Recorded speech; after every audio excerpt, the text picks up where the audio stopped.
పెద్దలారా మిత్రులారా అందరికీ నమస్తే. నేను గరిడేపల్లి సత్యనారాయణ, న్యూ లక్ష్య ఆర్గనైజేషన్. విద్య లేనివాడు వింత పశువు అన్నారు. పశువు కూడా కాదు, పశువన్నా పెంపుడు జంతువులు ఉంటాయి. అంతకంటే హీనమైనటువంటి కంపేర్ చేశారు మన పూర్వీకులు. దాన్ని నేను కూడా యాక్సెప్ట్ చేస్తా ఉన్నాను. ఎందుకంటే మనిషికి ఇతర జీవరాశికి ఉన్నటువంటి వేరియేషను విద్య ద్వారా, విజ్ఞానం ద్వారా, తెలివితేటల ద్వారానే వచ్చినాయి. ఆ విధంగా మనిషి అంచెలంచెలుగా మనిషి 2 కాళ్ళు పక్షులుంటాయి, 4 కాళ్ళు జంతువులుంటాయి. దానికి అదనంగా 2 కాళ్ళు 2 చేతులతో వచ్చినటువంటి మనిషి ఏదైనా నచ్చిన కాయలను కోసుకొని తినగలిగే శక్తి వచ్చింది కొన్ని లక్షల సంవత్సరాలు, కోట్ల సంవత్సరాల క్రితం.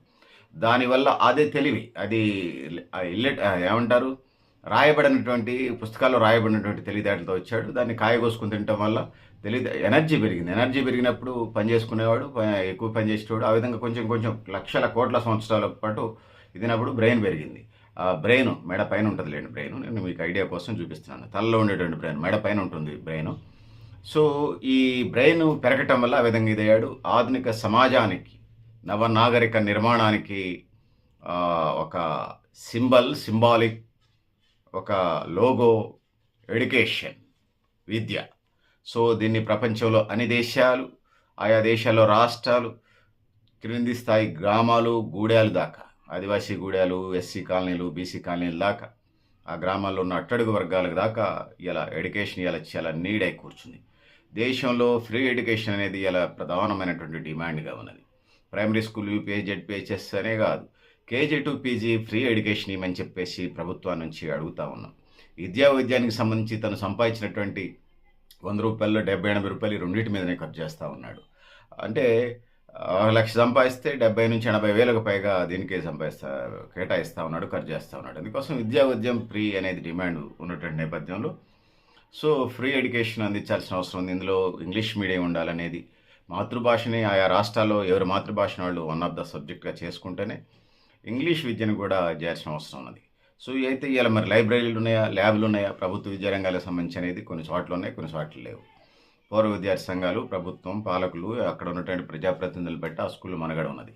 గవర్నమెంట్కి సంబంధించి వచ్చినప్పుడు గవర్నమెంట్ స్కూళ్ళల్లో త్రాగునీరు ఉందా, వాష్రూమ్లు, లెట్రిన్స్ ఉన్నాయా లేవా, క్వాలిఫైడ్ టీచర్స్ ఉన్నారా లేరా. సో మధ్యాహ్న భోజన పథకం దేశవ్యాప్తంగా అమలు జరుగుతూ ఉంది. ఫ్రీ బుక్స్, ఫ్రీ డ్రెస్సులు ఇస్తారు. బుక్స్ ఇస్తున్నారు, డ్రెస్సులు ఇస్తున్నారు. బుక్స్ ఎప్పుడు ఇస్తున్నారు? సగం బుక్స్ మ్యాథ్స్, నాకు తెలిసి maths text book, Hindi text book వాడు ఎక్కడ చదవాలా? సగం మంది పిల్లలకి ఒక స్కూల్లో జూన్లో స్కూల్ స్టార్ట్ అయితే జనవరి, ఫిబ్రవరి దాకా అయిపోతే మీరు మనుషులారా? వాళ్ళని కొనుక్కో అంటే పైనుంచి వస్తాయంటారు, కొనుక్కోనేరు, మీరు ఇయ్యరు. మీరేం డిఈఓలు, మీరే ఎంఈఓలు, మీరే విద్యాశాఖ అధికారులు లక్షలు దొబ్బు తింటున్నారు కదా. మీకు ఇవ్వడం చేత కాకపోతే, బడ్జెట్ లేకపోతే కొనుక్కో అని చెప్పండి. పిల్లలు ఒక 100 రూపాయలు పెట్టి కొనుక్కుంటారు. ఇవ్వాల్సిన బాధ్యత మీదే. ప్రభుత్వ స్కూళ్ళలో పేద పిల్లలకి అరే వాడు రొంటికి చెడ్డ రేవళ్ళలాగా తయారు చేసేది మీ ప్రభుత్వ విద్యారంగమే. అందుకోసం మీ వాళ్ళకి రాంది.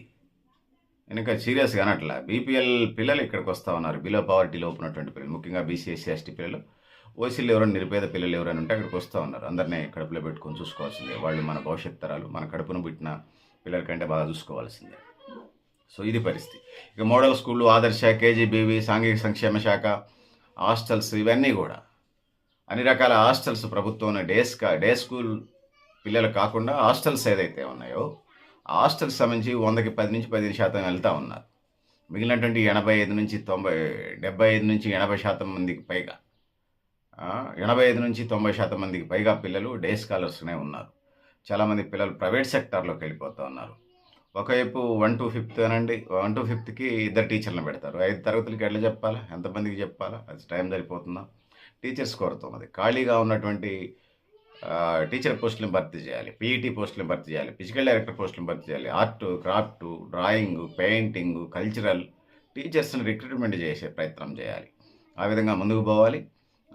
సో కొన్ని స్కూల్స్ నడుపుకోవడం కోసం ఏదైతే ఉన్నదో ప్రధానంగా ఆ స్కూల్స్కి సంబంధించి వచ్చినప్పుడు ఆ స్కూల్స్లో నడిపించాల్సిన బాధ్యత ఆయా పేరెంట్స్ కమిటీస్ మీద ఉన్నాయి. ముఖ్యంగా పూర్వ విద్యార్థులు ప్రత్యేక చొరవ తీసుకొని ఆ విధంగా ముందుకు పోవాలి.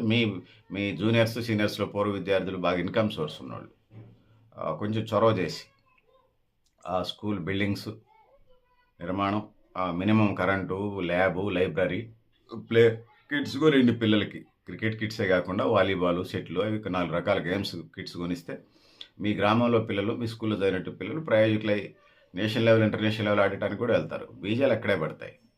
సో, దాని విలువ అప్పుడు స్టార్ట్ కాదు. అదొక ఇదిగా సాగేటప్పుడు, అదొక సంకల్పంగా సాగినప్పుడు లాంగ్ రన్‌లో రిజల్ట్స్ అవే వస్తాయి. సో, ఎక్కడ లేని గుర్తింపు వచ్చేస్తాయి. ఆ విధంగా ముందుకు పోవాల్సిన అవసరం అయితే ఉన్నదనేది ఈ సందర్భంగా తెలియజేస్తా ఉన్నాను.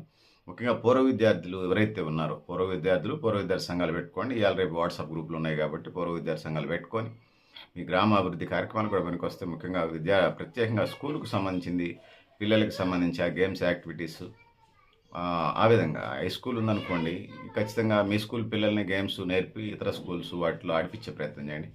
పీఈటీలు ఎవరైతే ఉన్నారో వాళ్ళతోని ఫ్రెండ్లీ రిలేషన్స్ మెయింటైన్ చేయండి. మీ ఇంటి పిల్లల్లాగా పీఈటీలను చూసుకోండి. ఫిజికల్ డైరెక్టర్లు చూసుకోండి. వాళ్ళు మీ పిల్లల్ని ఇంకా యాజ్ ఏ బ్రదర్‌గా, యాజ్ ఏ సిస్టర్‌గా మీ పిల్లల్ని ఇంకా ప్రయోజకులను చేసి తీర్చిదిద్దే కార్యక్రమాలు, యజ్ఞంలో భాగస్వాములు చేయండి. ఇది నిరంతర యజ్ఞంగా కొనసాగటం వల్ల ఎక్కువ ప్రయోజనాలు జరుగుతాయి. ఆ విధంగా ముందుకు పోవాల్సిన అవసరం ఉందని తెలియజేసుకుంటూ, సో పెద్దలారా, మిత్రులారా, ప్రభుత్వ విద్యారంగాన్ని 2, 3 దశాబ్దాల పాటు స్వతంత్రం వచ్చిన తర్వాత కొనసాగించారు. అప్పటి నుంచి ఏదైతే ఉన్నదో కమర్షియలిజం వచ్చిందో, వాణిజ్య విధానం వచ్చిందో, వ్యాపార దృక్పథం వచ్చిందో, విద్యారంగం కానీ ఉద్యోగం కానీ ప్రైవేట్‌కి అప్పచెప్పే కార్యక్రమానికి మళ్ళీంది. ఎందుకంటే ప్రభుత్వం నుండి పెద్దలు, వాళ్ళ బంధుమిత్రులు ఆ రోజు నుంచి ఈ రోజు దాకా ప్రైవేటు విద్యా రంగమే కాదు, ప్రైవేటు వైద్య రంగం, ప్రైవేట్ రంగాల్లో భాగస్వాములు ఉంటూ ఇందులో పాలక వర్గాల్లో ఉన్నటువంటి ప్రజాప్రతినిధులు ఎవరైతున్నారో వాళ్ళకి లిఫ్ట్ ఇవ్వటం, సమీపంలో ఉన్నటువంటి గవర్నమెంట్ వ్యవస్థల్ని, సంస్థల్ని కుప్పకూల్చే కార్యక్రమం చేస్తున్న పరిస్థితిని మనం చూస్తాం. ఇలా సోషల్ మీడియా వచ్చింది కాబట్టి బతికిపోయాను. చాలా వ్యవస్థల, సంస్థల కొన్నిటిని సంరక్షించగలుగుతా ఉన్నాం.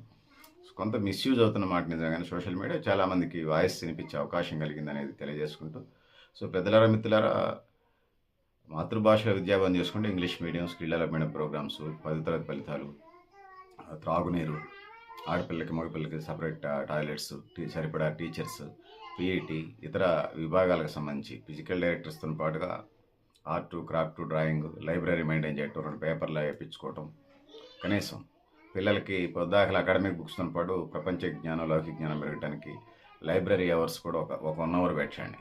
మీరు చెప్పేటువంటి 9 నుంచి పిల్లలు 5 దాకా మీ దగ్గరే ఉంటారు కాబట్టి ఒక 1 అవరు కనీసం ఒకరితో పెద్దలతో చదివించే కార్యక్రమం చేయండి. ఒక టీచర్ పర్యవేక్షణలో అదొక 1 ఆఫ్ ద సబ్జెక్ట్గా పెట్టండి. ప్రపంచ విజ్ఞానం పెరుగుతుంది, కాంపిటేటివ్ ఎగ్జామ్స్ కూడా పనికి వస్తుంది కదా. మీకు రాజకీయాలు ఇష్టం లేకపోతే పాలిటిక్స్ అంశాలు పక్కన పెట్టండి.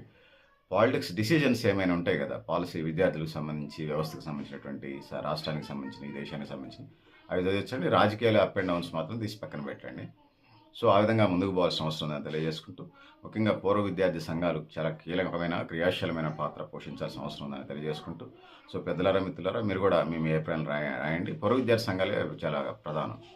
లేకపోతే డోనర్స్ ఏమంటే వాడు గంజాయి వ్యాపారం చేసేటోడు, డ్రగ్స్ వ్యాపారం చేసేటోడు, లేకపోతే దొంగసారా, కాపుసారా అమ్మి డబ్బులు సంపాదించినాడు, లేకపోతే ఒక ప్లాట్ నిద్రకు అమ్మేటోడు, చెరువు భూమిలో లేకపోతే ప్రభుత్వ భూములు కబ్జా చేసినాడు కోటేశ్వరుడు అయితే వాడిని ఎట్లా డబ్బులు అడుగుతారు మీరు? అది కరెక్టే కాదు, కాబోదు. ఆ విధంగా ముందుకు పోవాల్సిన అవసరం ఉంది. అందుకోసం పూర్వ విద్యార్థులు అయితే వాళ్ళకి తెలిసి ఎవరు అడగాలని, ఎవరిని అడగకూడదు. అందుకోసం ఆ విధంగా ముందుకు పోవాల్సిన అవసరం ఉందని తెలియజేసుకుంటూ, పూర్వ విద్యార్థి సంఘాల ద్వారా ప్రభుత్వం ఇచ్చింది, ఇస్తే అంత, ఇవ్వకపోతే అంత, కేంద్ర ప్రభుత్వం, రాష్ట్ర ప్రభుత్వం. మీ స్కూల్ని, మీ పిల్లల్ని మీరు చూసుకోలేరా? చేయండి. ఒక టీచర్ సరిపడా లేకపోతే సంబంధించిన ఎక్స్పర్ట్ టీచర్స్ని పెట్టండి. మ్యాథ్స్, ఇంగ్లీష్, మిగతా సబ్జెక్ట్ ఎట్లా లాగిచ్చేస్తారు ఆ టీచర్స్, మ్యాథ్స్, ఇంగ్లీష్ ఎక్స్పర్ట్స్ని పెట్టండి. ఇంగ్లీష్ మీడియం బాగా డెవలప్ అయ్యే కార్యక్రమం చేయండి. ఆ విధంగా ముందుకు పోవటం వల్ల ఒక దశాబ్ద కాలం, ఒక 20 సంవత్సరాలు మీ స్కూల్ని మీరు చేసే కార్యక్రమం చేయండి. మిగతాది వాళ్ళే చూసుకుంటారు. అక్కడ నుంచి ఎదిగొచ్చిన పిల్లలు ప్రయోజకులు అవుతారు. మీకు వాళ్ళకి మీరు చేశారు కాబట్టి వాళ్ళకి ఏం చేయాలో, కొంతమందికి మానవత్వం లేని వాళ్ళు ఉన్నా కూడా, మానవత్వం అంటే మీ పెంపకాల్లో పెరుగుతారు కాబట్టి మానవత్వంతో ఉంటారని భావిస్తున్నాను. మానవత్వం లేని వాళ్ళు కొంతమంది వదిలేసిన, అందులో కొంతమంది ఒక్కళ్ళు ఉన్న ప్రయోజకులు ఆ వ్యవస్థనే, ఆ స్కూల్ నడిపించగలుగుతాడు.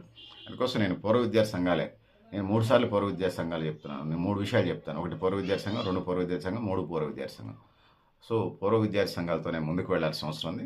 గ్రామంలో ఉన్నటువంటి రాజకీయాలు ఎక్కువ చేస్తున్నాయి. ప్రతి గ్రామంలో వాడికి ఒక రాజకీయం, వీడికి ఒక రాజకీయం, 33 రాజకీయాలు. అందుకోసం విద్యా వ్యవస్థని నిర్వీర్యం చేసే కార్యక్రమం. ఎడ్యుకేషన్ మీద ఈడికి పట్టుకోతే అసలు ముక్క రాదు, మళ్ళీ ఆడ స్కూల్లో పోయి రాజకీయం చేస్తారు. పిల్లల్ని చదువుకోనండి. మీరు చదువుకోలేదు, సావలేదు, ఘర్షణలు అట్లా సావండి. పిల్లాడు ఎడ్యుకేషన్ చేసుకుని తెలుస్తుందా మీ బతుకులకి? నేను అందరిని అంటలా, చదువుకున్న వాళ్ళు, గ్రామాభివృద్ధి పాటుపడేవాళ్ళని అంటలేదు, వాళ్ళకి వేల దండాలు, నేను కాదంటలా. వాళ్ళని రాజకీయాల పేరుతోనే వ్యవస్థలను నాశనం చేసే కార్యక్రమం ఏదైతే ఉందో, విద్యారంగాన్ని నాశనం చేసే కార్యక్రమం, ప్రైమరీ హెల్త్ సెంటర్ మీద రాజకీయాలు చేసేటువంటి ఎదవలకి చెంపపెట్టు. పూర్వ విద్యార్థి సంఘాలు గ్రామాభివృద్ధికి, ముఖ్యంగా ఎడ్యుకేషన్ ప్రయారిటీ చేసుకుంటూ మిగతా గ్రామాభివృద్ధికి కూడా బాటలేసుకునే కార్యక్రమాన్ని ముందుకెళ్లాలని తెలియజేసుకుంటూ, అది వాట్సాప్ గ్రూపులో లాగ్ పెట్టకండి, అందరినీ మాట్లాడిపించే ప్రయత్నం చేయండి. ఎందుకంటే వాళ్ళ అభిప్రాయాలు చెప్తారు. ఆ విధంగా ముందుకు పోవడానికి ఆస్కారం. అది ఇదేం డిక్టేటర్షిప్ కాదు కదా, ప్రపంచం అంతా ప్రజాస్వామ్యబద్ధంగా ముందుకెళ్తుంది. ఆ విధంగా మనం ముందుకెళ్ళాలని తెలియజేసుకుంటూ, సో పెద్దలారా మిత్రులారా మీరు కూడా మీ అభిప్రాయం కామెంట్ బాక్స్ రాయని తెలియజేస్తూ, నేను గరిడేపల్లి సత్యనారాయణ, న్యూలక్ష్య ఆర్గనైజేషన్.